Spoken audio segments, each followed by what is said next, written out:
Dark Secrets Official.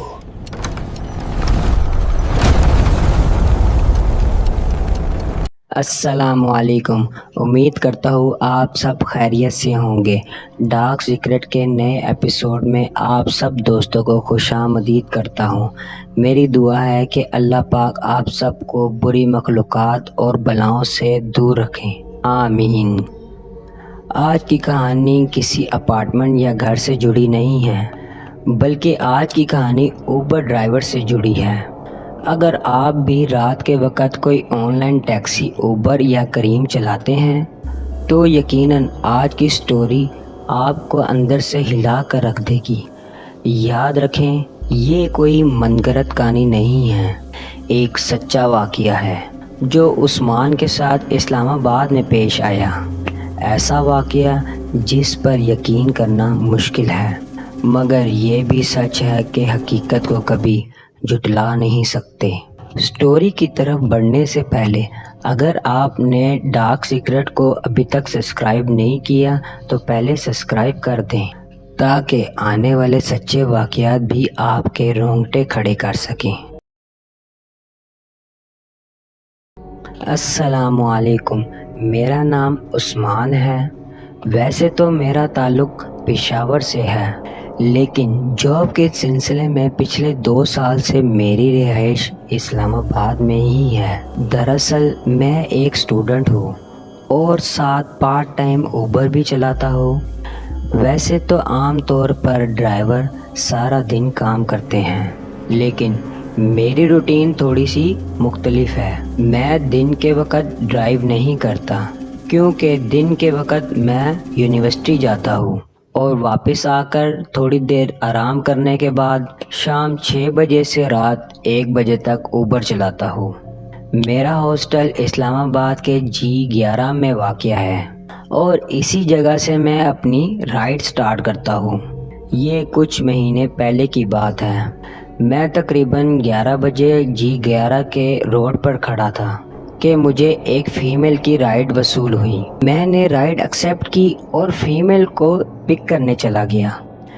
ابھی میں رستے میں ہی تھا کہ مجھے اسی فیمیل کی کال آئی۔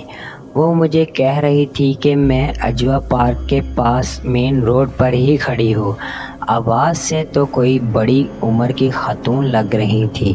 خیر، مجھے آواز سے کوئی لینا دینا نہیں تھا، مجھے تو بس pick and drop per focus کرنا تھا۔ کچھ ہی دیر بعد میں وہاں پہنچ گیا اور پیسنجر کا انتظار کرنے لگا۔ چند ہی لمحوں بعد کالے حجاب میں ایک خاتون میری گاڑی کی طرف آتی دکھائی دی۔ وہ گاڑی کے پاس آئی، پچھلا دروازہ کھولا اور گاڑی میں بیٹھ گئی۔ میں نے پوچھا، میم آپ کو کس جگہ جانا ہے؟ اور وہ بولی، جو لوکیشن دی ہے اسی پہ اتار دو۔ میں نے جب ڈراپ لوکیشن دیکھی تو میں بہت حیران ہوا، کیونکہ وہ ڈراپ لوکیشن اسلام آباد کے H9 قبرستان کی تھی۔ پورے رستے میں یہی سوچتا رہا کہ رات کے 11 بجے یہ خاتون آخر ایسی جگہ پہ کیوں جانا چاہتی ہیں۔ پھر خیال آیا شاید قبرستان کے پاس ان کا کوئی گھر ہو اور وہاں جانا چاہتی ہوں۔ اسی سوچ میں مگن ہم ڈراپ لوکیشن پر پہنچ گئے۔ وہ خاتون بولی، قبرستان کے مین انٹرنس سے تھوڑا پیچھے گاڑی روک دو۔ مجھے سمجھ نہیں آ رہا تھا کہ انہیں قبرستان کے اندر جانا ہے یا آس پاس کسی رہائش پر۔ میں نے کہا، آپ کو ایگزیکٹ کس لوکیشن پر جانا ہے؟ مجھے جگہ بتا دیں، جتنے پیسے ایپ پر شو ہو رہے ہیں اسی میں پہنچا دوں گا۔ لیکن وہ بولی، آپ مجھے بس قبرستان کے مین انٹرنس سے تھوڑا پیچھے اتار دیں۔ میں نے انہیں قبرستان کے پاس اتارا اور واپس اپنے اپارٹمنٹ میں آ گیا۔ اپارٹمنٹ پہنچ کر میں نے اسی بات کا ذکر اپنے ایک روم میٹ سے کیا۔ اس نے بھی مجھے وہی بات کہی جو میرے ذہن میں آئی تھی۔ وہ کہنے لگا کہ ضرور اس عورت کو قبرستان کے قریب کسی رہائش گاہ میں جانا ہوگا۔ خیر، اس بات کو کافی دن گزر چکے تھے اور میں بھی بھول چکا تھا کہ اچانک ایک رات مجھے H11 کی ڈراپ لوکیشن پر ایک رائڈ موصول ہوئی۔ مجھے حیرانی تب ہوئی جب میں پیسنجر کو پک کرنے پہنچا۔ وہ وہی عورت تھی جسے میں نے قبرستان کے باہر ڈراپ کیا تھا۔ اس بار بھی اس نے کالا حجاب پہنا ہوا تھا، مگر عجیب بات یہ تھی کہ جیسے ہی وہ میری گاڑی میں بیٹھی اس سے بہت گندی بدبو آنے لگی، جیسے کئی مہینوں سے اس نے اپنا حجاب دھویا نہ ہو۔ اور عجیب بات یہ تھی کہ اس بار بھی اس کی ڈراپ لوکیشن H9 قبرستان ہی تھی۔ یہ رات کے 10 بجے کا وقت تھا۔ مجھے اس عورت سے وحشت محسوس ہو رہی تھی، اس لیے میں نے گاڑی کافی تیز چلائی کیونکہ میں جلد سے جلد اسے ڈراپ کرنا چاہتا تھا۔ ہم بس پہنچنے ہی والے تھے کہ وہ عورت بولی، قبرستان کے مین انٹرنس کے پاس گاڑی روک دینا۔ میں کچھ نہیں بولا اور وہاں پہنچ کر گاڑی روک دی۔ اس نے پیمنٹ کی اور گاڑی سے نکل گئی۔ میں بھی تیزی کے ساتھ وہاں سے نکل گیا، مگر مسئلہ یہ تھا کہ اس عورت کی وجہ سے گاڑی میں کافی بدبو پھیل چکی تھی۔ حالانکہ میں نے ہائی وے پر جا کر گاڑی کے دروازے کھول دیے اور پرفیوم بھی کیا، مگر بدبو ختم ہونے کا نام ہی نہیں لے رہی تھی۔ اس لیے میں سیدھا اپنے اپارٹمنٹ میں چلا گیا۔ پورے راستے مجھے گاڑی میں صرف بدبو محسوس ہو رہی تھی، بلکہ پچھلی سیٹ پر اس عورت کی موجودگی کا بھی احساس ہو رہا تھا۔ اس رات ایک عجیب بات یہ بھی ہوئی کہ اپارٹمنٹ میں جاتے وقت مجھے گاڑی کافی بھاری محسوس ہو رہی تھی، جیسے گاڑی میں کوئی بہت وزنی چیز رکھی گئی ہو۔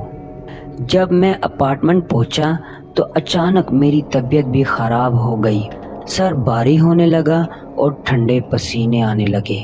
روم میٹ نے مجھے میڈیسن دی اور میں نے لی اور پھر سو گیا۔ صبح جب میں اٹھا تو طبیعت بالکل ٹھیک تھی، لیکن میرے دماغ پر وہی عورت سوار تھی۔ وہ کون تھی اور مجھے اس سے اتنی وحشت کیوں محسوس ہو رہی تھی؟ اگر وہ عام عورت تھی تو اس سے اتنی گندی بدبو کیوں آ رہی تھی؟ اور آدھی رات کو وہ قبرستان آخر کیا کرنے جاتی ہے؟ خیر وقت گزر گیا۔ ایک ہفتے بعد رات کے تقریباً 12:30 بجے ایک پیسنجر کو ڈراپ کر کے اپارٹمنٹ جانے ہی والا تھا کہ اچانک مجھے ایک رائڈ موصول ہوئی۔ میں کافی تھک چکا تھا اور رائڈ لینے کے موڈ میں نہیں تھا، لیکن جب میں نے لوکیشن دیکھی تو وہ مجھ سے صرف 5 منٹ کے فاصلے پر H11 میں تھی اور اسے G11 ڈراپ کرنا تھا۔ میں نے سوچا یہ آخری رائڈ بھی لے لیتا ہوں۔ میں H11 کی طرف چل پڑا اور چند منٹوں میں اپنی لوکیشن پر پہنچ گیا۔ میرے رونگٹے تو اس وقت کھڑے ہو گئے جب میری نظر اس عورت پر پڑی۔ وہ عورت قبرستان کے باہر کھڑی تھی۔ میں نے دل ہی دل فیصلہ کر لیا تھا کہ آج کے بعد اس عورت کی رائڈ کبھی ایکسیپٹ نہیں کروں گا۔ تھوڑی دیر بعد وہ گاڑی میں آ کر بیٹھ گئی۔ میں نے گاڑی کافی تیز چلائی اور 10 منٹ کے اندر اسے G11 ڈراپ کر دیا۔ جب وہ گاڑی سے باہر نکلی تو اس کے ہاتھ میں ایک کالا بیگ تھا۔ اندھیرا کافی تھا اس لیے مجھے کچھ صاف دکھائی نہیں دیا، مگر ایسا لگ رہا تھا کہ جیسے اس بیگ سے زمین پر پانی کے ڈراپس گر رہے ہیں۔ مجھے ڈر تھا کہ کہیں میری سیٹ خراب نہ ہو گئی ہو۔ میں نے سوچا گھر جا کر چیک کروں گا۔ اپارٹمنٹ پہنچ کر سب سے پہلے میں نے پچھلی سیٹ چیک کی۔ جس بات کا ڈر تھا وہی ہوا، سیٹ کافی گیلی تھی۔ میں نے ڈیش بورڈ سے کپڑا نکالا اور سیٹ صاف کرنے لگا۔ جب میری نظر کپڑے پر پڑی تو میری روح کانپ گئی۔ پورا کپڑا سرخ ہو چکا تھا، یعنی جو چیز میں پانی سمجھ رہا تھا وہ خون تھا۔ میں نے فوراً موبائل نکالا اور روم میٹ کو کال کی۔ وہ نیچے آیا اور جب میں نے اسے ساری بات بتائی تو اس نے بھی سر پکڑ لیا۔ اس وقت روم میٹ نے مجھے مشورہ دیا کہ فی الحال اس بات کا ذکر کسی سے مت کرنا، کہیں سارا معاملہ تم پر ہی نہ آ جائے۔ ہم دونوں نے مل کر گاڑی کی سیٹ صاف کی۔ ہمارے ہاتھوں اور سیٹ سے خون کی اسمیل آ رہی تھی۔ ہاتھ تو ہم نے دھو لیے لیکن سیٹ سے بدبو پھر بھی آ رہی تھی۔ صبح ہوتے ہی میں نے گاڑی کو اچھی طرح واش کروایا اور یونیورسٹی چلا گیا۔ اس دن کے بعد میرا سامنا دوبارہ اس عورت سے کبھی نہیں ہوا، اور اگر اس کی رائڈ ریکویسٹ آتی بھی تھی تو میں کبھی ایکسیپٹ نہیں کرتا تھا۔ لیکن ایک سوال میرے ذہن میں آج بھی گھومتا رہتا ہے، وہ عورت کون تھی؟ وہ اتنی رات کو اکیلی قبرستان کیوں جاتی تھی؟ اور سب سے بڑا سوال، اس کالے بیگ میں آخر ایسا کیا تھا کہ اس میں سے خون ٹپک رہا تھا؟ اگر آپ کے پاس بھی ان سوالوں کا کوئی جواب ہے تو مجھے کمنٹ میں ضرور بتائیں، اور ہمیں ضرور بتائیں کہ آپ کو ہماری کہانی کیسی لگتی ہے۔ مجھے آپ کے کمنٹس کا انتظار رہے گا۔ شکریہ۔